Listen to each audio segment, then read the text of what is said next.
Hello dear students, मेरा नाम अनिल कुमार श्रीवास्तव है। जैसा कि मैं बताता आ रहा हूँ कि मैं PSIR और GS में polity, governance, constitution, social justice, international relations और इंटरनल सिक्योरिटी पढ़ाता हूँ। तो मैं कल वाले लेक्चर को ही आगे बढ़ाते हुए, यानी कल जो मैंने बात बताई थी उसी को आगे बढ़ा रहा हूँ और उसी क्रम को आगे बढ़ाते हुए आज धार्मिक स्वतंत्रता की चर्चा करूंगा। कल मैंने बताया था कि योगी आदित्यनाथ की सरकार ने किस प्रकार से यूपी में लव जिहाद के विरुद्ध एक कानून बनाया है। एक्चुअली कानून तो 2021 में ही बनाया था, उसे संशोधित कर थोड़ा और सख्त बनाया है। जैसे पहले 10 साल की सज़ा थी, उसे अब आजीवन कारावास में तब्दील कर दिया गया है। किसी भी तरह से धोखाधड़ी करके अगर कोई अपनी धार्मिक पहचान छिपाकर किसी को डरा धमकाकर या लालच देकर किसी भी तरह से या किसी फंडिंग या बाहरी किसी व्यक्ति के चढ़ावे पर आकर वह अगर किसी दूसरे मत या धर्म के या मजहब के इंसान को अपने धर्म में तब्दील, अपने मत में तब्दील कराता है, यानी कन्वर्ट कराता है, तो ऐसी दशा में उसे आजीवन कारावास की सज़ा होगी। मिनिमम पनिशमेंट 20 साल बताया गया है और आजीवन कारावास में क्या गया टिल डेथ, यानी मरने के समय तक वह आजीवन कारावास होगा। दूसरे शब्दों में इसमें पहचान छिपाकर, धोखाधड़ी से, लालच देकर, डरा धमकाकर किसी का धर्म परिवर्तन कराना, किसी के कहने पर, किसी के पैसा रुपया देने पर, किसी बाहरी व्यक्ति के कहने सुनने पर अगर कोई व्यक्ति किसी दूसरे व्यक्ति को अपने धर्म में तब्दील कराता है, यानी वो उस पर दबाव डालता है कि वो उसका धर्म स्वीकार कर ले, इसके साथ ही वह किडनैपिंग यानी अपहरण का सहारा लेता है या बलात् व्यापार का सहारा लेता है, दुर्व्यापार का सहारा लेता है। इसमें अल्पसंख्यक लड़कियों को भी शामिल किया गया। आप सभी लोगों को पता होगा कि गर्ल्स शब्द का प्रयोग ही मोटे तौर पर ये मान के किया गया है और टर्म लव जिहाद से पता चलता है कि उत्तर प्रदेश की सरकार ये मान के चलती कि इसमें ज़्यादातर हिंदू लड़कियां होती हैं, खास करके SC और ST की लड़कियां होती हैं जो बेचारे गरीब हैं और जो कम पढ़े लिखे हैं, जो आसानी से बहलाए फुसलाए जा सकते हैं और उनका धर्म परिवर्तन करा दिया जाता है। ठीक है, उनको लालच दे दिया जाता है या उनको किसी तरह का प्रलोभन या कोई और बाहरी फंडिंग या किसी अन्य चीज़ के तहत उनसे काम करा लिया जाता है। इन सभी दशाओं में गर्ल्स का मतलब हिंदू गर्ल से ही है और इस संबंध में कानून ये बनाया गया है कि भाई पहले पेरेंट्स, सिबलिंग्स और विक्टिम्स तीन ही लोग FIR लॉन्च करते थे और अधिकतम सज़ा 10 साल रखी गई थी। अब कोई भी इस तरह से FIR लॉन्च कर सकता है और अब सज़ा को बढ़ा करके 10 से आजीवन कारावास कर दिया गया है। तो कल बताए थे इसके पक्ष और विपक्ष में तमाम तरह की आवाज़ें उठी। विरोधी दलों का कुछ और कहना था, अन्य लोगों का कुछ और कहना था, या जो हिंदू कट्टरपंथी कहे जाते हैं उनका अपना अलग तर्क था। खैर वो सब बहस में हम नहीं जाएंगे, लेकिन आज जो टॉपिक है इनडायरेक्टली, परोक्ष रूप से उसी से रिलेटेड है, उससे संबद्ध है, जिसकी चर्चा मैंने कल किया, और वो यह है कि जो विजय इमैनुअल केस है, जिसे नेशनल एंथम, राष्ट्रीय राष्ट्रगान मुकदमा भी कहते हैं, वह वास्तव में केरल से आता है और उसी केरल से जहां कि हमने हादिया का केस या अखिला का केस या शफी जहां का केस डिस्कस किया था। 2018 में बताया था कि सुप्रीम कोर्ट ने किस प्रकार से केरल हाई कोर्ट के उस फैसले को पलट दिया था जिसमें हादिया इस्लामिक नेम है और वो पहले हिंदू गर्ल थी जिसका नाम अखिला था। उसको किस तरह उसके पिताजी को, अशोकन को रिलीफ दिया, यानी राहत प्रदान किया।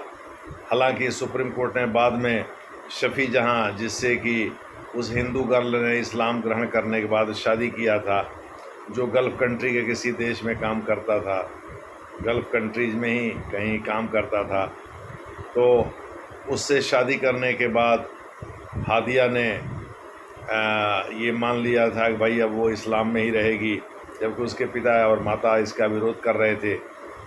उनके पक्ष में फैसला देते हुए हाई कोर्ट ने निर्देश दिया था प्रशासन को कि भाई उनकी सुरक्षा सुनिश्चित की जाए, लेकिन बाद में मामला शफी जहाँ यानी जो हादिया के पति थे वो सुप्रीम कोर्ट आ गए थे और सुप्रीम कोर्ट ने केरला हाई कोर्ट के फैसले को पलट दिया था। जस्टिस दीपक मिश्रा उस बेंच को हेड कर रहे थे। आपको विजय इमैनुअल केस में जो 2 विद्वान जज थे उनमें एक वो चिन्नप्पा रेड्डी थे और एक दत्त साहब थे, जस्टिस दत्त साहब। लेकिन इस समय 3 जजेस की बेंच थी और उन तीनों ने केरला हाई कोर्ट के फैसले को पलटते हुए यह व्यवस्था दी कि हादिया चूँकि वयस्क है, उसे अपने हिसाब से शादी ब्याह करने का अधिकार है, इसलिए हम उसके पिता को उसकी कस्टडी नहीं दे सकते। जब वयस्क कोई व्यक्ति हो जाता है तो वो फ्रीडम ऑफ स्पीच और एक्सप्रेशन, एक्चुअली इसे अनुच्छेद 21 के अंतर्गत रखा गया है। अनुच्छेद 21 के अंतर्गत वो अपने हिसाब से इंटरफेथ मैरिज को तय कर सकता है। जब तक वो अल्पवयस्क यानी 18 साल से कम उम्र का है तब तक उसके माता पिता की कस्टडी उस पर लागू होती है। खैर जो भी है, ये सब चीज़ें कल हमने डिस्कस किया था। अब चूँकि वीडियो बहुत लंबा ना हो इसलिए कल विजय इमैनुअल का केस डिस्कस नहीं किया था। ये एक्चुअली 1986 का केस है और विजय इमैनुअल एक लड़का था जो कि केरल के एक स्कूल में 7 या 8 दर्जे में पढ़ता था। उसकी 2 बहनें भी थीं। ये तीनों उस स्कूल में पढ़ते थे, लेकिन जब भी राष्ट्रगान होता था तो ये लाइन में खड़े तो हो जाते थे लेकिन इसे गाते नहीं थे, क्योंकि वो जिस पंथ को या जिस मत को या मजहब को मानते थे उसका नाम यहोवा है और वो ब्रिटेन के एक पादरी यानी ईसाई या क्रिश्चियन फेथ का ही हिस्सा है, जिसमें वो अपना मत रखते थे, यानी जिसको वो मानते थे उसमें केवल ईश्वर के सामने ही शीश नवाना संभव है, किसी और अथॉरिटी के सामने अपना शीश नहीं झुकाया जा सकता। लेकिन वो खड़े होते थे और वो देश के लिए खतरा भी नहीं थे। सुप्रीम कोर्ट ने पाया कि भाई अनुच्छेद 25(1) जो नागरिकों और गैर नागरिकों दोनों को स्वतंत्रता धार्मिक स्वतंत्रता का अधिकार देता है, एक्चुअली वह 25(1) जो है यहाँ भी लागू होता है। यही नहीं, केवल अपनी बात कहना, किसी के हाँ में हाँ मिलाना ही फ्रीडम ऑफ स्पीच और एक्सप्रेशन नहीं है, बल्कि फ्रीडम ऑफ स्पीच और एक्सप्रेशन वो भी है जिसमें कोई व्यक्ति जो है अगर मूक रूप से भी शामिल होता है तो भी वो फ्रीडम ऑफ स्पीच और एक्सप्रेशन ही है। और सुप्रीम कोर्ट ने ठीक ही कहा, क्योंकि ऐसा है जो आदमी बोल नहीं सकता है, जो गूंगा है, वह आदमी केवल सांकेतिक रूप से ही अपनी बात कर, तो सुन भी नहीं पाता है, केवल सांकेतिक रूप से ही अपनी बात कह सकता है। तो अगर supreme court Kerala high court के फैसले को जायज़ ठहराता तो गूंगे और बहरे लोगों का क्या होता, तब दिक्कत हो जाती। इसीलिए सुप्रीम कोर्ट का ये फैसला स्वागत योग्य है, जिसमें सुप्रीम कोर्ट ने कहा कि भाई फ्रीडम ऑफ स्पीच और एक्सप्रेशन 19(1)(a) के अंतर्गत उसे भी कहते हैं जिसमें कि व्यक्ति ने किसी चीज़ का विरोध नहीं किया और वो उसका अनादर भी नहीं किया। दूसरे शब्दों में ये 1971 के राष्ट्रीय जो महत्व के संकेत हैं उनके अनादर में बिल्कुल नहीं आएगा। जो 1971 का कानून है उसका उल्लंघन बिल्कुल नहीं होता है इससे। इस प्रकार से अनुच्छेद 25(1) और 19(1)(a) 25(1)(a) में धार्मिक स्वतंत्रता को पूरी तरह से अलाउ किया गया है। संविधान इसकी गारंटी देता है, यह एक फंडामेंटल राइट है भाग 3 के अंतर्गत।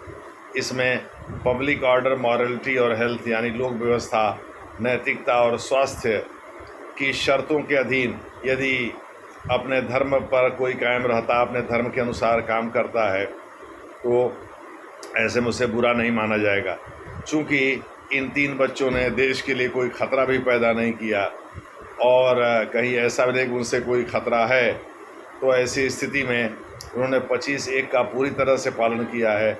ऐसी स्थिति में उनको स्कूल ने जो निकाल दिया था राष्ट्रगान न गाने की वजह से, या जो केरला हाई कोर्ट ने जस्टिफाई किया था सरकार के फैसले को, ये दोनों गलत हैं और इस फैसले को पलट दिया था सुप्रीम कोर्ट ने। आपको हम बता दें कि धार्मिक स्वतंत्रता के अधिकार में अनुच्छेद 25(1) इसलिए आता है कि यह किसी भी व्यक्ति को अपने मत के अनुसार काम करने की इजाज़त देता है। अगर उसके मत में ये नहीं है कि दूसरों के सामने शीश नवाएं, तो वह नहीं नवाएगा। और वो चूँकि देश के लिए खतरा भी नहीं है, उसने कोई ऐसा काम भी नहीं किया जो लोक व्यवस्था, स्वास्थ्य और नैतिकता का विपरीत हो। यानी उसने संत बन करके अपने शिष्या के साथ कोई दुराचार नहीं किया, उसने नैतिकता का उल्लंघन नहीं किया, उसने खुराफात में शामिल होकर देश के लिए कोई अव्यवस्था पैदा नहीं किया, पब्लिक ऑर्डर हो गया। और हेल्थ यानी उसने किसी मुर्दा का मांस खा करके अपने स्वास्थ्य या कोई ऐसा चीज़ कृत्य नहीं किया जिससे उसके स्वास्थ्य पर असर पड़े, यानी भांग खाकर, दारू पीकर या गांजा पीकर जो है उसने कुछ ऐसा काम भी नहीं किया जिससे स्वास्थ्य पर बुरा असर पड़े। तो ऐसी दशा में इन तीनों ने कोई अपराध नहीं किया। और इस प्रकार से सुप्रीम कोर्ट ने माना कि नेशनल एंथेम को न गाना ये कोई अपराध नहीं है। चूँकि उन्होंने अनादर तो किया नहीं, अरे खड़े तो होते ही थे लाइन में, भले ही शीश नहीं झुकाते थे या आप कह लीजिए कि वो गाते नहीं थे, गायन में भाग नहीं लेते थे, तो इसका ये कदाचित मतलब नहीं हुआ कि भाई वो गलत थे। उनका धर्म इस बात की इजाज़त नहीं देता और धार्मिक स्वतंत्रता के अधिकार में ये सारी बातें आती ही है। इस वजह से सुप्रीम कोर्ट ने केरला हाई कोर्ट के फैसले को पलट दिया और विजय इमैनुअल के पक्ष में फैसला दिया। एक्चुअली विजय इमैनुअल तो बच्चा था, उसके बिहार पर उसके पिताजी मुकदमा लड़े थे, लेकिन केस विजय इमैनुअल के ही से ही संबंधित था। तो इस प्रकार से जो है विजय इमैनुअल और उसकी 2 बहनों से संबंधित था। तो इस प्रकार से ये जो फैसला आया, ये धार्मिक स्वतंत्रता के अधिकार का दायरा और बढ़ाता है, ख़ास करके उन लोगों को जो लोग किसी ऐसे फेथ को मानते हैं जो विदेशी हो, देश के भीतर भी ना हो, विदेशी हो। चूँकि ये नागरिक गैर नागरिक दोनों पर लागू होता है। हालांकि वो तो नागरिक थे, वो नागरिक के रूप थे तभी तो स्कूल में पढ़ रहे थे, ठीक है। गैर नागरिक होते तो वो किसी प्रोफेशनल कोर्स में MBA वगैरह भले ही कर रहे होते, लेकिन स्कूल में थोड़ी पढ़ रहे होते। तो इस प्रकार से सुप्रीम कोर्ट का ये फैसला मुझे लग रहा है स्कोप को बढ़ाने वाला था और शायद इसी को आधार बना करके जस्टिस दीपक मिश्रा की बेंच ने केरला हाई कोर्ट के उस शफी जहां वाले मामले में उस फैसले को रद्द कर दिया था जिसमें हादिया या उर्फ अखिला, उसका हिंदू नेम अखिला था, उसको वापस करने यानी कि अशोकन को देने संबंधी जो फैसला हाई कोर्ट ने किया था वो गलत था। शायद इसी आधार पर जस्टिस दीपक मिश्रा की बेंच ने सुप्रीम कोर्ट में हाई कोर्ट के इस फैसले को रद्द कर दिया था कि भाई ऐसा है, शफी जहां और हादिया जो कि इस्लामिक नेम है, उस बच्ची का जो पहले हिंदू थी, उसने चूँकि वो वयस्क थी इसलिए उसको अपने धार्मिक मत को व्यक्त करने का अधिकार है और 19(1)(a) को इस मामले में 25(1) के साथ मिलाकर पढ़ा जाना चाहिए। विजय इमैनुअल केस में भी यही किया गया था। तो मुझे लगता है आप चीज़ें समझ गए होंगे, काफ़ी हद तक चीज़ें क्लियर हो गई होंगी। शेष आगे और भी हम चर्चा करते रहेंगे। तब तक के लिए धन्यवाद।